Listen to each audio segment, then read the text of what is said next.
Assalamu alaikum and welcome.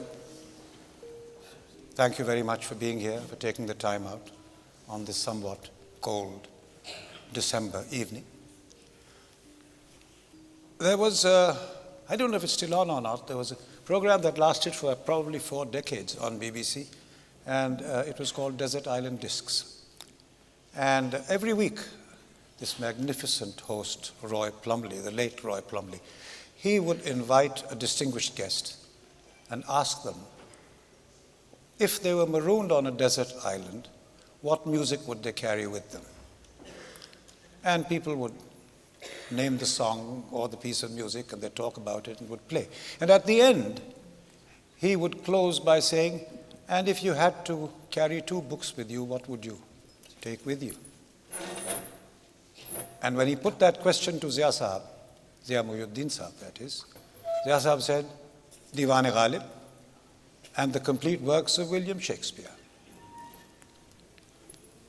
Today, I am happy, proud, humbled to say is our 30th year.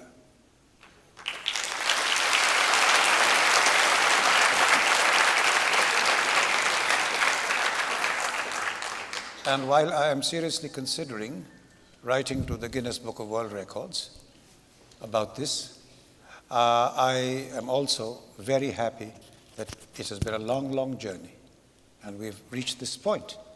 Now, I was discussing with Zia Sahab what we could do to make the 30th a little different, special, call it what you will. And he said, look, it's taken me a few years, but I have put together a presentation on Shakespeare titled, Why is Shakespeare Shakespeare? So I'd like to do that. And I said, by all means. Otherwise, you know how fist-clenched Urdu dedicated we are. But I'm speaking in English this time. I don't wish to keep Zia Sahab and yourselves waiting. His deep attachment and devotion to Shakespeare goes back to when he was a drama student at the Royal Academy of Dramatic Arts, London, when he first saw Richard Burton playing Hamlet at the Old Vic. And he said simply, I was hooked. Ladies and gentlemen, Zia Mohyeddin.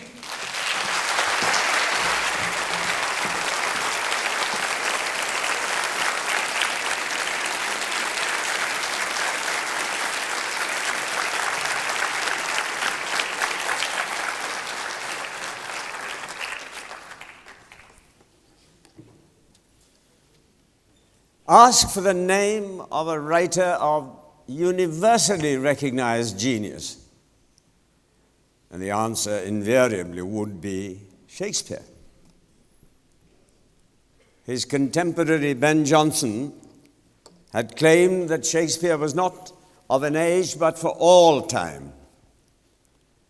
His works have been hailed as the summit of perfection by the whole civilized world. Our own great poet Iqbal, in his poem titled Shakespeare, wrote, Tujhko jab deeda deedar talab ne dhoonda, taab-e khurshid mein khurshid ko pinha dekha. Hifz-e asrar ka hai fitrat ko hai aisa sauda, razdan phir na karega koi paida aisa. Roughly translated, it means, when the searching eye saw you, it looked at a sun hidden in its own brilliance. Nature would never again create another like you. But why is Shakespeare Shakespeare? Or rather, why is Shakespeare uniquely Shakespeare? One reason is that though he wrote his plays over 400 years ago, they still resonate with remarkable insight into what it means to be human. Pick any of his plays, the earliest grisly tragedy, Titus Andronicus, or The Winter's Tale, which was written much later, he is always in sympathy with human nature. You want to gain some understanding of jealousy? Read Othello. You want to know something about the art of seduction? read Richard III. You want to feel or know something about anguish, pangs of conscience, fear, read Hamlet. You want to find out something about the fate of kings? Listen to Richard II. Oh, for God's sake, let us sit upon the ground and tell sad stories of the death of kings, how some were deposed, some slain in war, some haunted by the ghosts they have deposed, some poisoned by their wives, all murdered. For within the hollow crown that rounds the mortal temples of a king keeps death at court. Shakespeare crystallized thought into memorable sayings. There's no other writer who condensed ideas and feelings into unforgettable words and phrases. We use them every day without ever thinking that he was the one who first coined the phrase. What's done is done. 'Tis the long and the short of it. 'Tis neither here nor there. For goodness sake, what the devil is his name? Budge an inch, dead as a doornail. We have seen good days, tower of strength, the milk of human kindness, and on and on and on. Shakespeare's dramatic pattern lies not in the text, in the plot. It's in the substance of his writing. It's in the succession of episodes that mark the development of a story. It's in his constantly shifting narrative, constantly shifting subject matter, in irony and in wordplay. I'll give you one illustration of his wordplay. I once played Lucio the Fantastic. That is how he's described in the cast list of the play, Measure for Measure. Now, in this play, there's a young man, Claudio, who has been sentenced to death by the acting governor for having made his fiancée pregnant. Lucio is his friend, so he asks Lucio to do him a favor, to meet his sister, who is about to take holy orders, and persuade her to go and see the acting governor and plead for mercy. And he then goes on to speak 2.5 lines, which Richard Rhys, who was playing Claudia, didn't seem to be worried about, but I was. For in her youth there is a speechless dialect such as move men. I went up to the director, lovable man, Graham Murray, who knew his Shakespeare thoroughly well, and asked him what these lines meant. And he explained that the word prone means inactive, lying flat, in retirement, or with a lover. But in this instance, it also means active, whether to move men by her subtlety or her purity. Speechless will not give away whether she is shy or sly, and dialect is, of course, manner of speech. So what Claudio is implying is that when she, his sister, goes to meet the acting governor, she would inflame him with an image of her prone on bed, and or move him with her shyness because she is a nun.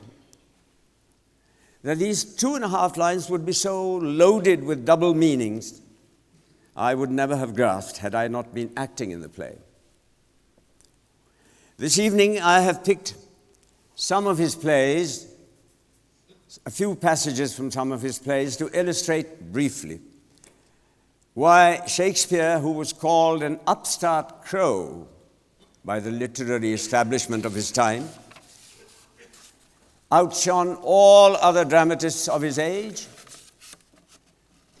and several ages to follow, simply by the unique manner in which he unfolded melancholy, suffering, benevolence, oppression, venom, human failings, and human weakness. As You Like It is an elegantly constructed and finely finished of his comedies. The Duke, the King, that is, his throne has been occupied by a usurper. So the Duke and his entourage have taken refuge in the idyllic forest of Arden, where several romances blossom. Now, if you've seen this play, this delightful pastoral comedy, or if you've read the play, you would recall that towards the end, all misunderstandings are removed, all lovers are united, and multiple marriages take place. And when these festivities are going on, the news comes that the usurper has admitted his guilt and the throne has been restored to the banished Duke. Everyone is blissfully happy because their exile is over, except for the melancholy character Jaques, who would rather go back to the forest, a cave in the forest, than return to the glittering life in London. This is Shakespeare's unique method of not allowing a complete comic resolution to always recognizing that there's some human temperament that would never be pleased and would indeed take pleasure in being displeased. It's the same Jaques who gives the oration of the famous 7 Ages of Man speech. Earlier, when the Duke tells him that there must be a lot of people living in conditions far worse than they are, he morosely observes, "All the world's a stage, and all the men and women merely players. They have their exits and their entrances. And one man in his time plays many parts, his acts being 7 ages. At first the infant, mewling and puking in the nurse's arms, and then the whining schoolboy with his satchel and shining morning face, creeping like snail unwillingly to school. And then the lover, sighing like furnace, with a woeful ballad made to his mistress' eyebrow. And then the soldier, full of strange oaths and bearded like the pard, sudden and quick in quarrel, seeking the bubble reputation even in the cannon's mouth. And then the justice, in fair round belly, with good capon lined, with eyes severe, beard of a formal cut, full of wise saws and modern instances. And so he plays his part. The 6th age shifts into the lean and slippered pantaloons with spectacles on nose, pouch on side, his youthful hose well saved, a world too wide for his shrunk shack, and his big manly voice turning again into childish treble pipes and whistles in its sound. The last scene of all that ends this strange history is second childishness and mere oblivion. Sans teeth, sans eyes, sans taste, sans everything.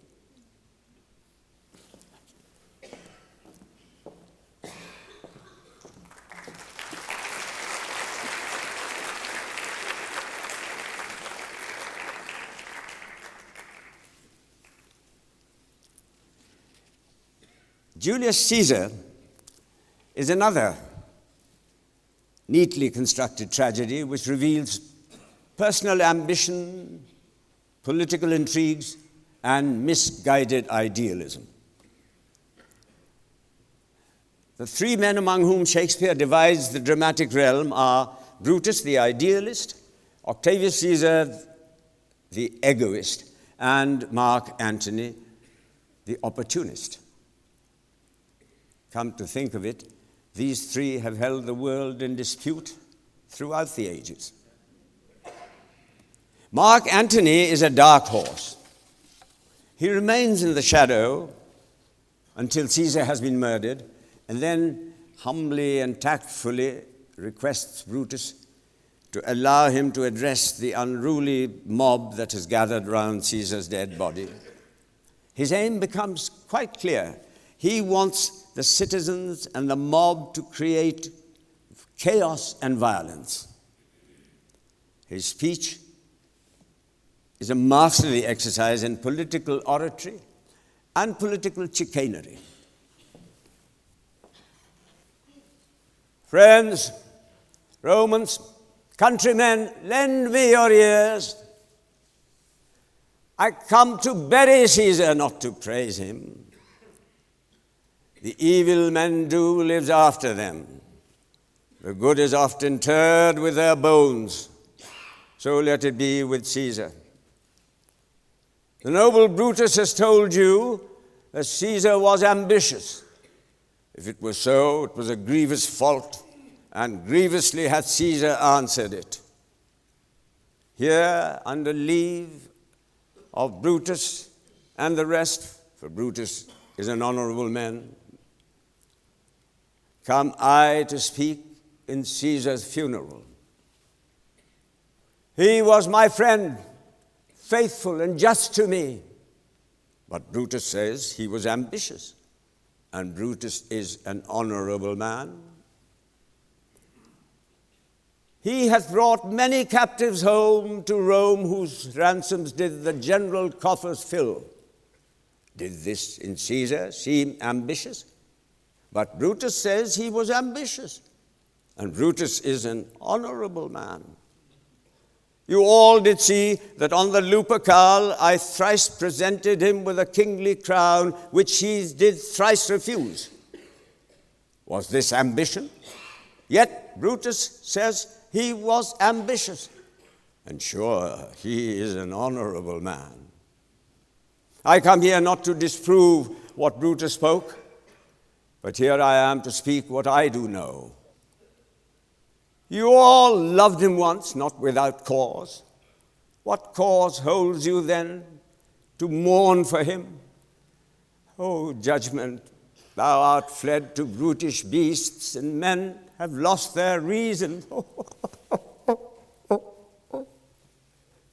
Bear with me. My heart's in the coffin there with Caesar, and I must pause till it come back to me. But yesterday the word of Caesar might have stood against the world. Now lies he there, and none so poor to give him reverence. O masters, if I were disposed to stir your hearts and minds to rage and mutiny, I would do Brutus wrong and Cassius wrong, who, as you know, are honorable men. I will not do them wrong. I rather choose to wrong the dead, to wrong yourself, and to wrong myself, than to wrong such honorable men. But here's a parchment with the seal of Caesar. I found it in his closet. 'Tis his will. Let but the commoners hear this testament, which, pardon me, I do not mean to read, and they will go and kiss dear Caesar's wounds, and dip their napkins in his blood, yea, beg a hair of him for memory, and dying, mention it within their wills, bequeathing it as a rich legacy unto their issues. The crowd is now clamoring for the will to be read out. The will. Read us the will. You will compel me then to read the will?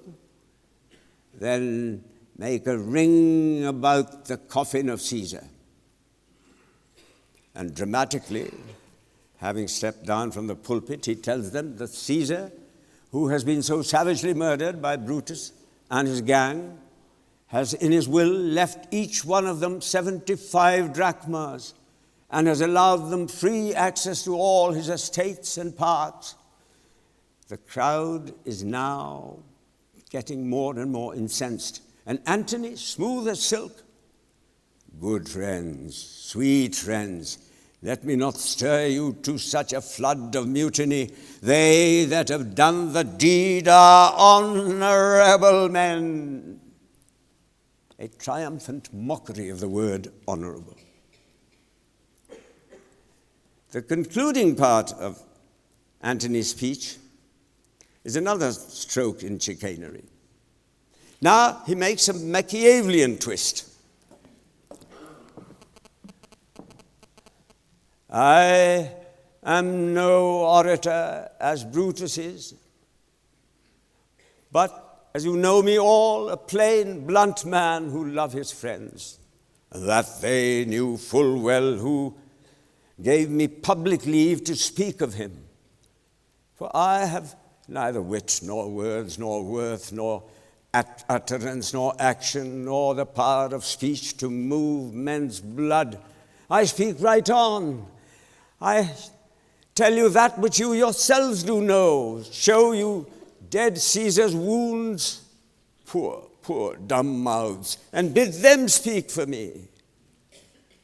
But were I Brutus, and Brutus Antony, there were an Antony who would ruffle up your spirits and put a tongue in every wound of Caesar, that they should move the stones of Rome to rise and mutiny.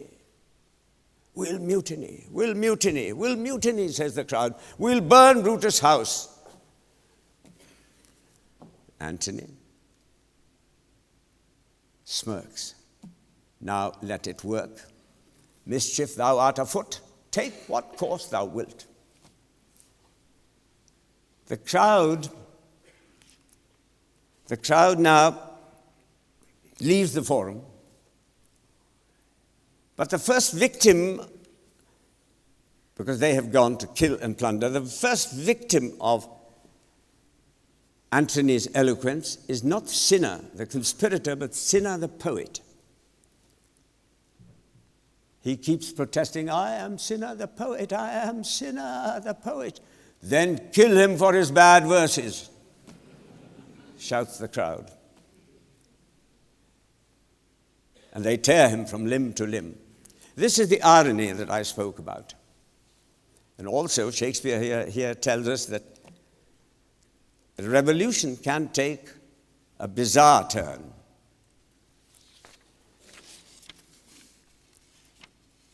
30 years after Shakespeare's death, King Charles I was dethroned and beheaded. After centuries, royalty in England came to an end. Cromwell, the Puritan, now took over the reins of the realm.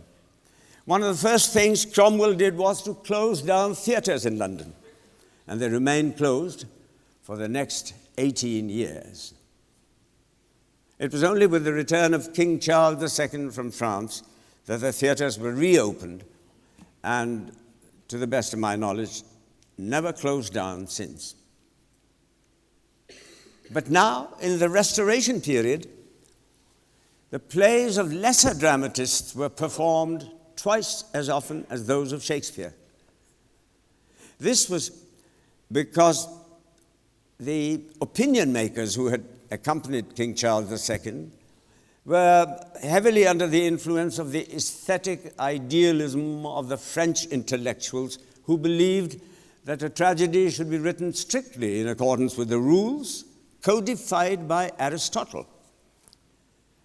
So they thought that Shakespeare was either ignorant, or he was ignorant because he had never attended a university, or he had wantonly disregarded the Greek method. Now, this method demanded that a tragedy should be written strictly in verse because it was an elevated form of writing, that it should exclude all comedy or comedic moments, that it should not have a cast of more than 7 to 8 players, and it should adhere strictly to the 3 unities which prescribed that a play should have a single plot, a single location, and the action time scale of the action not to exceed 24 hours. Shakespeare completely disregarded the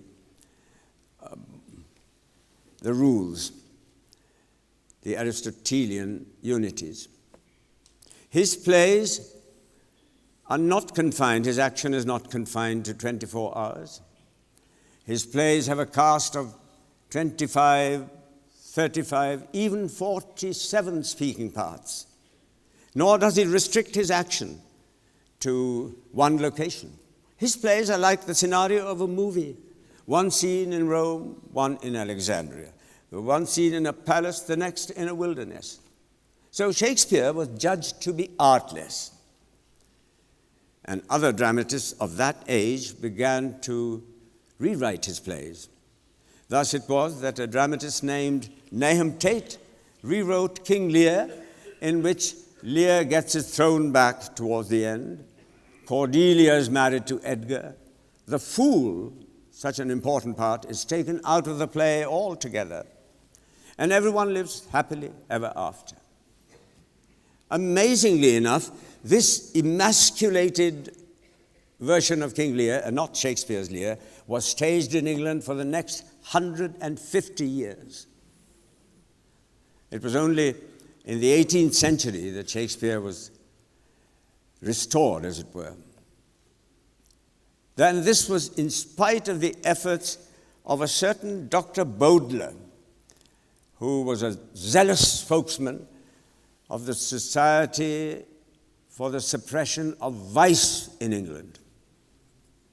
Dr. Bowdler produced a volume with the help of his sister called The Family Shakespeare, in which he had cleansed Shakespeare by removing all those words and phrases and a lot of his prose, which he felt gave offense to the virtuous people. And this volume had many, many editions. You can imagine what might have happened had it not been for the very serious efforts of stalwarts like Addison, Dr. Johnson, Hazlitt, etc., who made sure that his text was restored. And it was. Now, I think what makes Shakespeare uniquely Shakespeare is his artlessness. But for his artlessness, we would not have had a Twelfth Night, A Midsummer Night's Dream, A Merchant of Venice, a Romeo and Juliet, an Othello, a Macbeth, a Coriolanus, a King Lear, or a Hamlet. Students who have to study Shakespeare as part of their text often tell me that they find his blank verse to be a terrible constraint.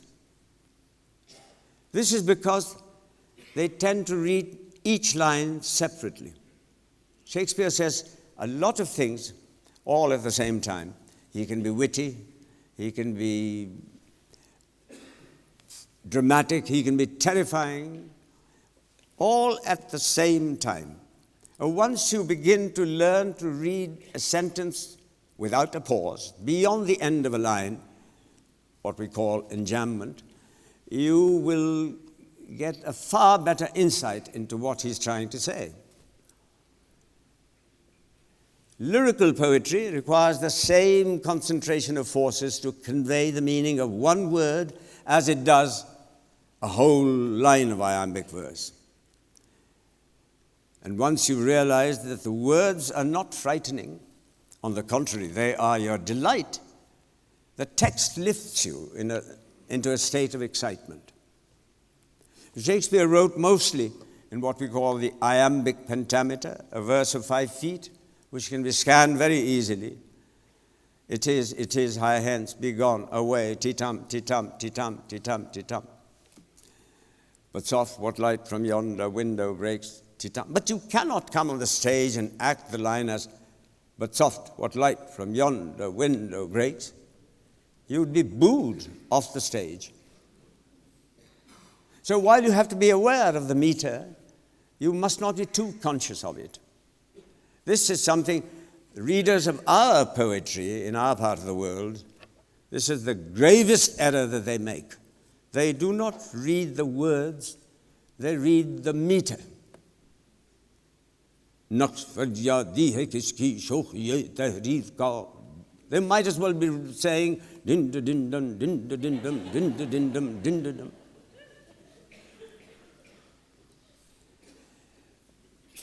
Romeo and Juliet is a lyric tragedy.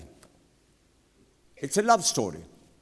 And like all love stories, the fate of the lovers is doomed.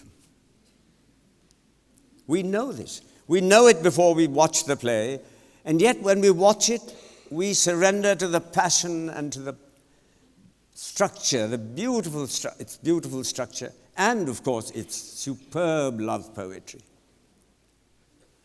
My bounty is as boundless as the sea, my love is deep. The more I give, the more I have, for both are infinite, says Juliet. And Romeo, I am no pilot, but wert thou as far as that vast shore washed by the farthest sea, I would adventure for such merchandise. How precious the word merchandise becomes in this context. Romeo falls in love with Juliet the moment he sets his eyes on her. They meet at a masked ball arranged by Juliet's father in his palatial home. They dance with each other. They exchange flirtatious but cryptic couplets. They part when the ball is over. But Romeo is now under a spell. Late that night, he enters Juliet's house, climbs the high orchard wall, and stands beneath her balcony. He jests at scars that never felt a wound. But soft, what light from yonder window breaks? It is the east, and Juliet is the sun. Arise, fair sun, and kill the envious moon, who's already sick and pale with grief, that thou, her maid, art far more fair than she. Be not her maid, since she is envious. Her vestal livery is but sick and green, and none but fools do wear it. Cast it off. It is my lady, oh, it is my love. Oh, that she knew she were. She speaks, yet she says nothing. What of that? Her eye discourses. I will answer it. I am too bold. 'Tis not to me she speaks. Two of the fairest stars in all the heaven having some business do entreat her eyes to twinkle in their spheres till they return. What if her eyes were there, they in her head? The brightness of her cheek would shame those stars as daylight doth a lamp. Her eye in heaven would through the airy region stream so bright that birds would sing and think it were not night. See how she leans her cheek upon her hand. Oh, that I were a glove upon that hand, that I might touch that cheek. She speaks. Oh, speak again, bright angel, for thou art as glorious to this night, being o'er my head, as is a winged messenger of heaven unto the white, upturned, wondering eyes of mortals that fall back to gaze on him when he bestrides the lazy, pacing clouds and sails upon the bosom of the air.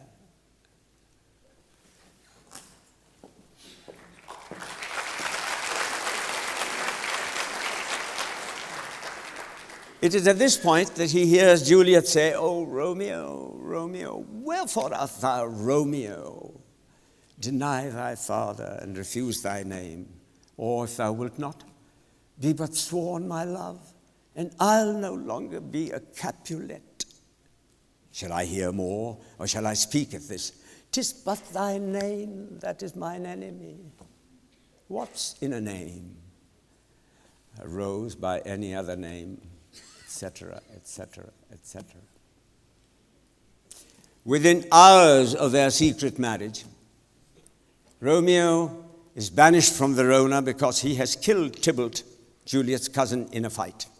That night, he has to leave Juliet before the rise of dawn. Juliet doesn't want him to go. "Wilt thou be gone? 'Tis not yet near day.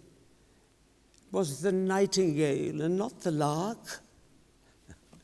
It was the lark, the herald of the morn, no nightingale. Look, love, what envious streaks do lace the severing clouds in yonder east. Night's candles are burnt out, and jocund day stands tiptoe on the misty mountain tops. I must be gone and live, or stay and die. Yon light is not daylight, I know I. 'Tis but a meteor that the sun exhales, therefore thou needst not be gone. Let me be ta'en, let me be put to death. I'll say, yon grey is not the morning's eye, nor that is not the lark whose notes do beat the vaulty heaven so high above our heads. I have more care to stay than will to go. Come, death, and welcome. Juliet wills it so. It is high hence, be gone, away. Divine poetry. Anti-Semitism was rampant in the Elizabethan era. So Shakespeare, when writing about the feelings of a man belonging to a ghettoized community, Shylock that is, had to be very careful and not make him too sympathetic, or else he might have been branded as a Jew lover, and that could have meant Shakespeare being thrown into the Tower of London. The original title of the play that we know as The Merchant of Venice was the title. The original title was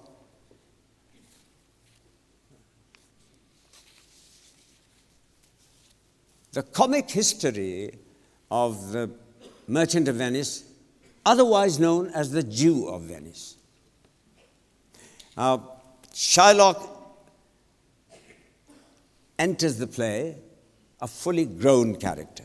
Many of Shakespeare's characters grow within the play, but he enters the play a fully grown character. And the first scene in which he confronts the highborn Antonio is a brilliant exposition of a lowly Jew laughing at Antonio, the worthy Antonio, who has publicly declared his hatred for Shylock. But Antonio is now in need of money. And so he and his friend Bassanio approach Shylock, and ask him whether he would lend them 3,000 ducats. Shylock toys with him. 3,000 ducats? Well, 3,000 ducats for 3 months? Well, 3,000 ducats for 3 months, and Antonio bound? Antonio is a good man. At this stage, Antonio becomes impatient and imperiously asks him whether he's going to lend them the money or not. Shylock can now no longer contain his emotion.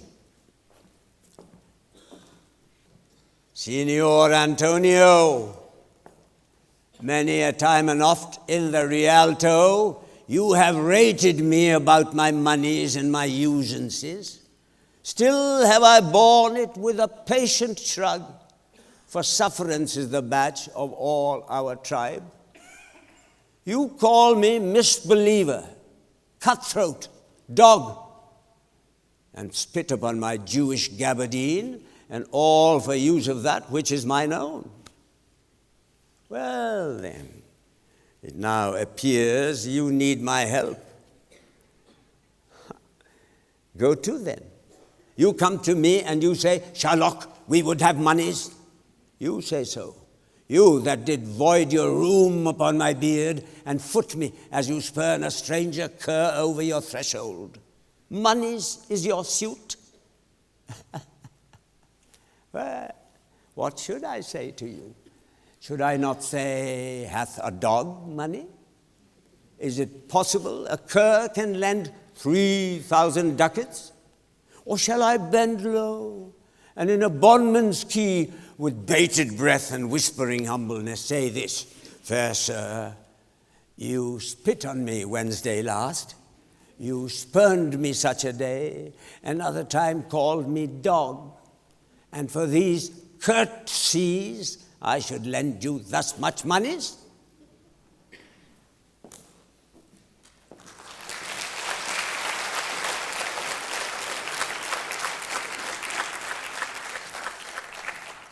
Nevertheless, he does. He does lend him the money, on the condition that if Antonio cannot pay it back within 3 months, Shylock would not charge any interest, but take a pound of Antonio's flesh. Antonio agrees. Time passes. 3 months are over. Shylock is now wrapped in resentful, sorrowful resentment. It's because his daughter has fled from the house and has taken all the valuables with her. But what galls him the most is that she has eloped with a Gentile. The only thought that gives him solace is that Antonio can no longer pay back his debt because his ships have been destroyed and he is a ruined man. And so, as he wanders through the marketplace, seething with frustration, a friend of Antonio's approaches him and taunts him about the pound of flesh. "What's that good for?" he asks. "To bait fish withal. If it will feed nothing else, it will feed my revenge. He hath disgraced me and hindered me 500,000.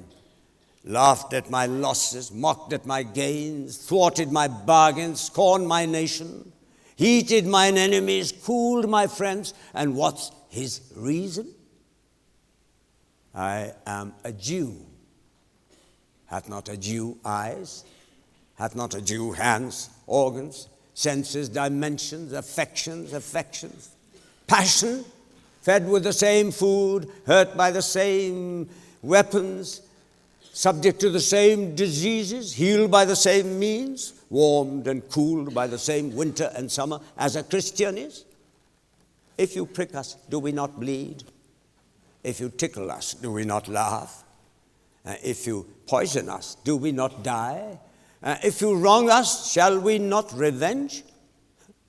If we are like you in the rest, we will resemble you in that. If a Jew wrong a Christian, what is his sufferance? Revenge.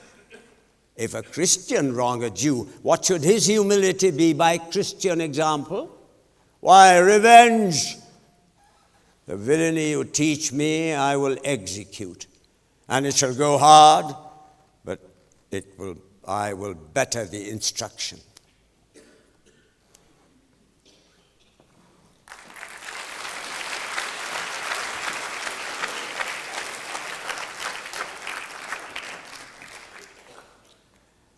And so we get to the court scene in which the Duke, who is the presiding judge, keeps on urging Shylock to be kind and forgiving. Shylock's response is, "I have possessed your grace, or what I purpose, and by our holy Sabbath have I sworn to have the due and forfeit of my bond. If you deny it, let the danger light upon your charter and your city's freedom.